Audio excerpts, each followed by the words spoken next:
umuhanzi ukomeye kandi w'icyamamare wagaragaye cyangwa se wamamaye mu ndirimbo ziri secular, waririmbye kakahava ndetse akagacishaho cyane, akakundwa cyane, akagira abakunzi benshi ndetse na fans nini cyane, uzwi nka Ngabo Medal yongeye kugaragara mu bitangazamakuru ubwo yaganiraga n'ikinyamakuru BNB Radio, akayishurira ko ibanga cyangwa se impamvu yatumye atongera kugaragara mu muziki we ugasa naho uhagaze, ntiyongere kugaragara mu ndirimbo aririmba cyangwa se asohora indirimbo cyangwa se ngo yongere kugaragara mu bitaramo.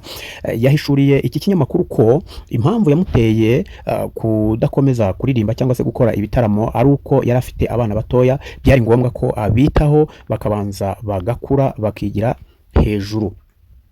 Uyu mugabo rero yahishuye ko w'abana babiri, yahishuye ko agiye kongera gusohora indirimbo nshya ndetse kandi agakora n'ibitaramo, nubwo atigeze ahishura igihe ibyo bitaramo azabikorera cyangwa se igihe ukwezi cyangwa se itariki azakoreraho icyo gitaramo. Gusa yahishuye ko agiye gusohora indirimbo vuba cyane, bidatinze bari buze kuyibona hanze. Gusa icyo tutasobanukiwe niba nuko yenda azasohora iri secular, kuko yavuze yuko indirimbo za secular music yabaye azahagaritse, agiye mu ndirimbo ziri gospel kubera ko yakiriye agakiza. Mu minsi ishize mwakomeje kumva cyane no kumbuga mubireba ku mbuga nkoranyambaga ziwe avuga ko yinjiye mu gakiza, ndetse kandi niyongera no gukora indirimbo azajya gukora indirimbo ziri gospel, atazongera gukora indirimbo cyangwa se gusohora indirimbo iri secular music. Sinzi rero igitaramo agiye kuzakora niba azagikora muri gospel, niba azaririmba gospel zonyine, kuko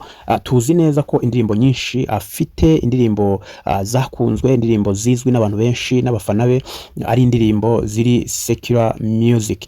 Uyu muhanzi rero munini kandi wagutse wari umaze igihe atavugwa, yasobanuye impamvu yabimuteye, ko ari abana babimuteye, byabaye ngombwa ko abanza kwita ku bana kuruta gukora cyangwa se gusohora indirimbo. Yagize ati iyo umuntu amaze kuba umubyeyi hahinduka byinshi kandi imyitwarire irahinduka. Nibyo koko byaramufashe bituma atongera gusohora indirimbo, kubera ko yari afite umwanya munini wo kwita ku bana be kuruta cyangwa se kwita ku muryango we kuruta gusohora indirimbo no kujya mu bitaramo. Gusa yongeye guhishura ko agiye gukora ibitaramo, gusa ntitwasobanukiwe neza niba azabikorera mu Rwanda cyangwa se azabikorera muri Leta Zunze Ubumwe za Amerika, kuko ariho uyu munsi cyangwa se iyi saha aherereye aka kanya. Uyu ni umuhanzi munini rero, ni umuhanzi ukomeye, ni umuhanzi ukundwa na benshi, umuhanzi ufite indirimbo zarebwe cyane.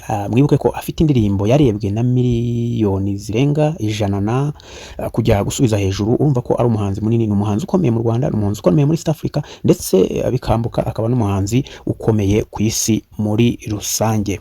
Ngaho nguko rero, uko amakuru ahagaze kuri Ngabo Medal, ubarizwa muri Leta Zunze Ubumwe za Amerika, wabiciye bigacika, umuhanzi wakunzwe, umuhanzi wishimiwe na benshi, umuhanzi warijije abakobwa benshi akabasaza akabarwaza imitima. Uko bimeze, icyo tusobanukiwe nuko agiye kongera gusohora indirimbo vuba ahangaha. Ikindi kandi akaba agiye kongera kuduhasho, akaba agiye kongera gusohora gukora ibitaramo. Ntituzi niba azabikora muri Amerika cyangwa se mu Rwanda, icyo nzi nuko aho azabitegurira hose tuzabimenya kandi tuzabyishimira. Ngaho nguko rero, komeze kugira impagarike n'ubugingo.